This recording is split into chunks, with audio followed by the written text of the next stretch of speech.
नमस्कार दोस्तों, आपका स्वागत है फिर से मेरे चैनल इमोशनल मैस्ट्री पे। आज हम लोग इमोशनल मैनेजमेंट के बहुत ही इम्पोर्टेंट स्टेप के बारे में बात करेंगे।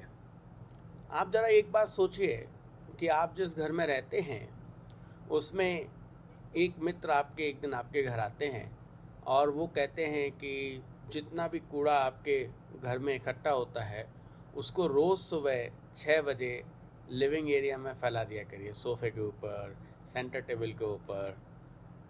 और इतना कहकर वो चले जाते हैं। जब वो ऐसा कह के जाते हैं तो आप क्या करते हैं, उनकी बात मानते हैं और सारा कूड़ा जो है वो फैला देते हैं।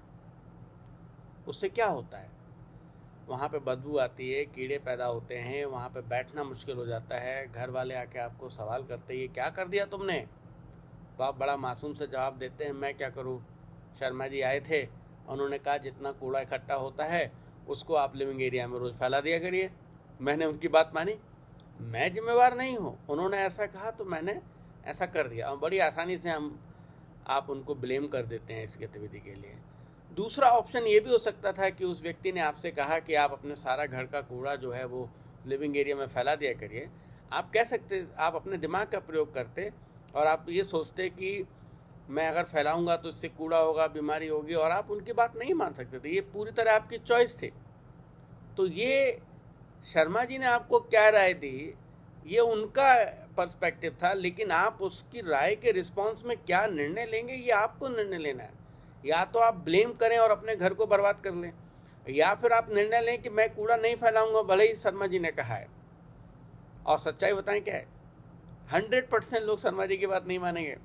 कोई अपने लिविंग एरिया में कूड़ा नहीं फैलाएगा, क्योंकि सब समझदार हैं, वो उसके नुकसान समझते हैं। इसी तरह से ये चीज़ बाहर तो इतना स्पष्ट रूप से हमको दिखती है, लेकिन जब हमारे मन की बात आती है, जिस फ्लैट में हम जब से जन्म लेते हैं तब तक उसमें रहते हैं जब तक हमारी जान जाएगी, उस फ्लैट की सफाई और रख रखाव की जिम्मेवारी तो भी हमारी है ना।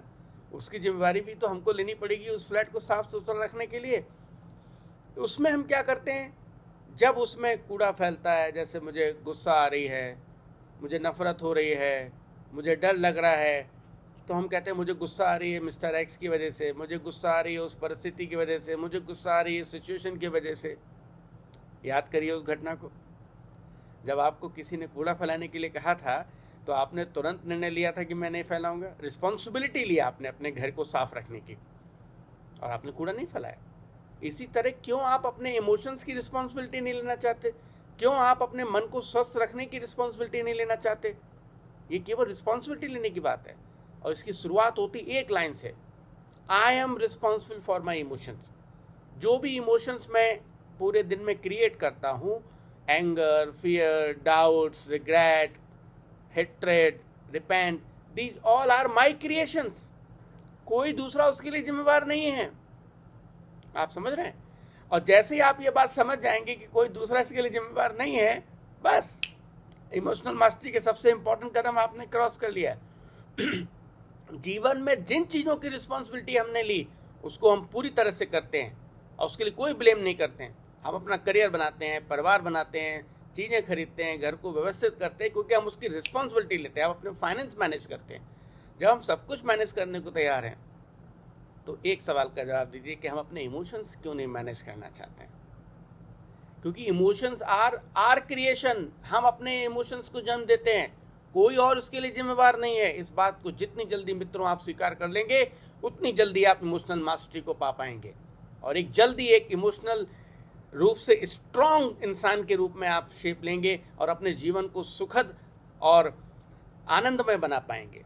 फिर आप दूसरों पर डिपेंडेंट नहीं होंगे। कोई मेरी तारीफ करे, कोई मेरे से प्यार से बोले, कोई मेरी रिस्पेक्ट करे, ये आपकी ज़रूरत नहीं, इसकी आपको कोई ज़रूरत नहीं होगी। आप अपने आप भी कंप्लीट होंगे। आप जब चाहे खुश हो सकते हैं, आप लगातार खुश रह सकते हैं, क्योंकि एंगर, फियर, जो गुस्सा आ रही है लोगों से मुझे, वो रिस्पॉन्सिबल नहीं है। वो काम कर सकते हैं, लेकिन गुस्सा मैं पैदा कर रहा हूँ। I am responsible for my anger. इस बात को अगर आप समझ रहे हैं तो आप समझ पा रहे हैं मैं कहना चाह रहा हूँ। जिस तरह से हम अपने मकान की सफाई के लिए खुद जिम्मेवार हैं, अपने फाइनेंसिस के मैनेज के लिए खुद जिम्मेवार हैं, उसी तरह हमें अपने इमोशंस की जिम्मेवारी लेनी पड़ेगी और निर्णय लेना पड़ेगा। बाहर वाला कैसे भी, दूसरा आदमी मेरे साथ कैसा भी बिहेव कर रहा है, वो मेरी इंसल्ट कर रहा है, वो मेरी चीट कर रहा है, वो मुझे टॉर्चर कर रहा है, वो मेरे से कंपटीशन कर रहा है, लेकिन मैं अपनी इमोशंस की रिस्पॉन्सिबिलिटी खुद रखूंगा और अपने मन के सुंदर फ्लैट में किसी तरह का कूड़ा नहीं फैलने दूंगा।